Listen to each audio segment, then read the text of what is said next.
ഇന്ന് തന്നെ ഡൗൺലോഡ് ചെയ്യൂ. കാണൂ നിങ്ങളുടെ ഫേവറേറ്റ് ഷോസ്. അല്ല സുജാത ആന്റി, ഹരിയേട്ടന്റെ അവാർഡ് ദാനത്തിന്റെ ബാക്കി ഇനി ചിലതുകൂടി ഉണ്ടല്ലോ. അവാർഡ് ദാനത്തിന് ഇനി എന്താ ബാക്കി? അതെല്ലാം കഴിഞ്ഞില്ലേ? അവാർഡ് ദാനം കഴിഞ്ഞു. പക്ഷേ ആ വേദിയില് നിത്യേച്ചി പറഞ്ഞ ചില കാര്യങ്ങൾ ഉണ്ടായിരുന്നല്ലോ, അതിന്റെ കാര്യമാ ഞാൻ ചോദിച്ചത്. എല്ലാം നന്നായി വരട്ടെ.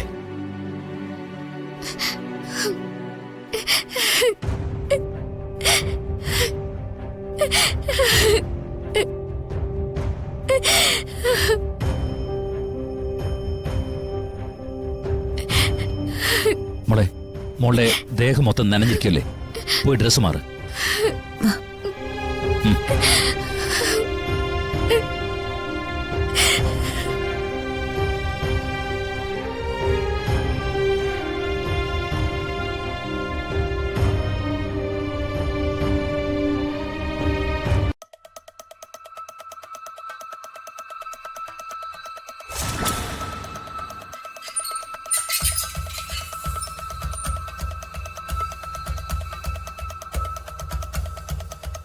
എന്താടാ, ഭക്ഷണം കഴിച്ചില്ലേ?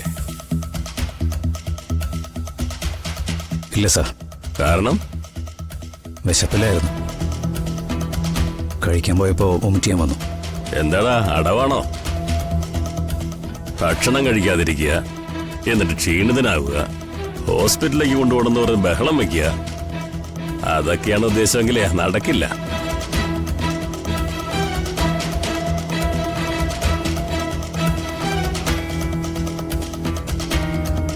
അല്ല സാർ, ഞാൻ പറഞ്ഞ സത്യോ. മുമ്പിലിരിക്കുന്ന ഭക്ഷണം കാണുമ്പോൾ എന്തോ ഇഷ്ടക്കേട് പോലെ.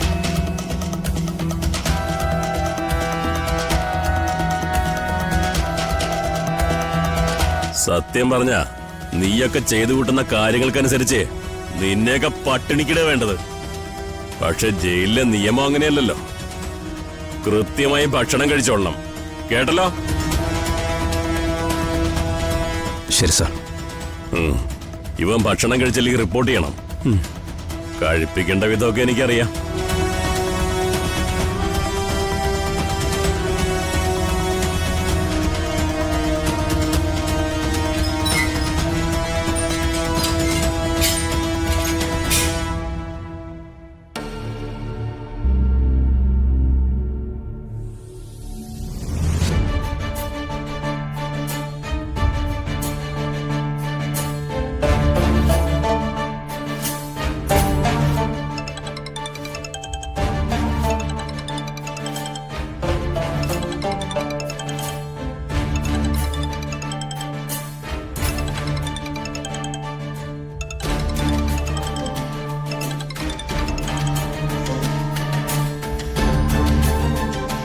എന്താ സാർ, ഇനി എന്നെ ബുദ്ധിമുട്ടിക്കില്ല എന്ന് പറഞ്ഞതല്ലേ? വിളിച്ചത് ബുദ്ധിമുട്ടിക്കാനാണെന്ന് ഞാൻ പറഞ്ഞില്ലല്ലോ. പണത്തിന്റെ കാര്യത്തിൽ ഇനി നമ്മൾ തമ്മിൽ ഒരു സംസാരവുമില്ല. അത് ഞാൻ എന്നേക്കുമായി തീർത്തതാ. ഇപ്പൊ ഞാൻ വിളിച്ചത് മറ്റൊരു കാര്യം പറയാനാ. എന്ത് കാര്യം? എന്തിനാടി മോളെ നീ മൂന്നാംകട ലോഡ്ജിൽ കിടന്ന് നീ നിന്റെ സമയം പാഴാക്കണേ? വാശിയും വൈരാഗ്യമൊക്കെ നല്ല തന്നെ, പക്ഷേ വാശിയും വൈരാഗ്യം കൊണ്ട് നേട്ടങ്ങൾ ഉണ്ടാക്കണം, അല്ലെങ്കിൽ അതൊരു ബാധ്യതയാവും. നിനക്ക് വേണ്ടി പണം കൊണ്ടുവന്നവനില്ലേ വിപിൻ, അവനെ കുറിച്ച് ഞാൻ വിശദമായിട്ട് അന്വേഷിച്ചു. കോടിക്കണക്കിന് സ്വത്തുള്ള വീട്ടിലെ പയ്യനാണല്ലോടി അവൻ. പിന്നെന്തിനാ നിങ്ങൾ തമ്മിൽ അങ്ങ് അകന്നത്? അതൊന്നും സാറിന് പറഞ്ഞാൽ മനസ്സിലാവില്ല. അതൊക്കെ മനസ്സിൽ ഉത്തരമില്ലാത്തവരുടെ സ്ഥിരം വാചകമല്ലേ. ആ, അതവിടെ ഇരിക്കട്ടെ. എന്താ അവന്റെ പേര്?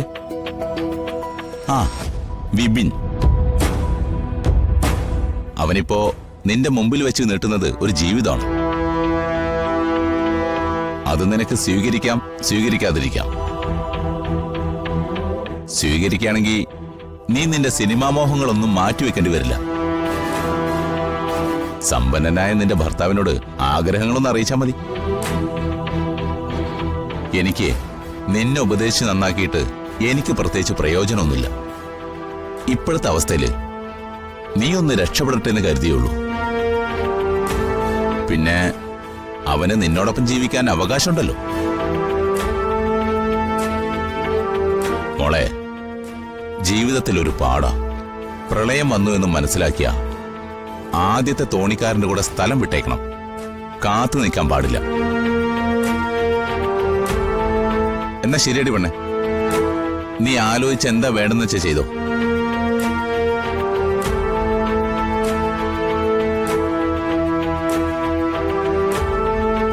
ജീവിതത്തിൽ ഒരു പാടാ. പ്രളയം വന്നു എന്ന് മനസ്സിലാക്കിയ ആദ്യത്തെ തോണിക്കാരന്റെ കൂടെ സ്ഥലം വിട്ടേക്കണം. കാത്തു നിൽക്കാൻ പാടില്ല.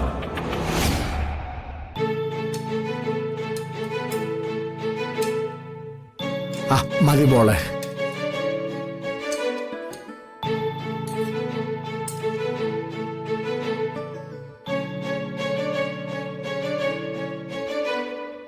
നിത്യമോളുടെ എന്ത് കാര്യമുണ്ടെങ്കിലും വന്നേ പറ്റുമെന്ന് നിർബന്ധം പിടിക്കുന്നത് ചന്ദ്രിക.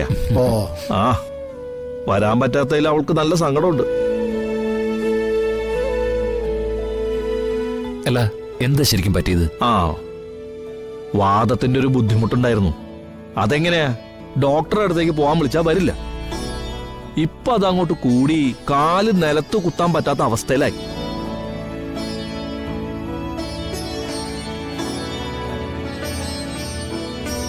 ശ്രുതിമോളുടെ കാര്യം അറിയാലോ.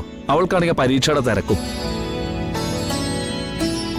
അടുത്ത വീട്ടിലൊരു പെൺകുട്ടിയെ വിളിച്ചിരുത്തിയിട്ടാ ഞങ്ങൾ ഇപ്പൊ ഇങ്ങോട്ട് പോന്നിരിക്കുന്നത്. എന്ത് ചെയ്യാനാ? അല്ല, മനസ്സുകൊണ്ടുള്ള പ്രാർത്ഥന ഉണ്ടാവുമല്ലോ, അത് തന്നെ ധാരാളവാ.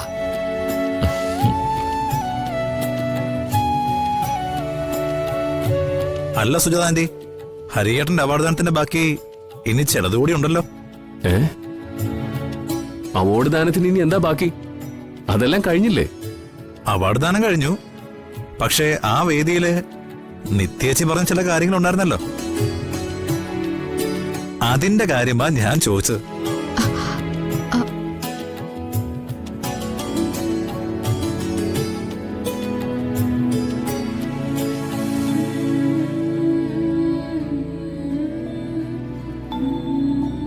രഘു സാറേ, ആ ചോദ്യം എന്റെ മനസ്സിലുണ്ട്.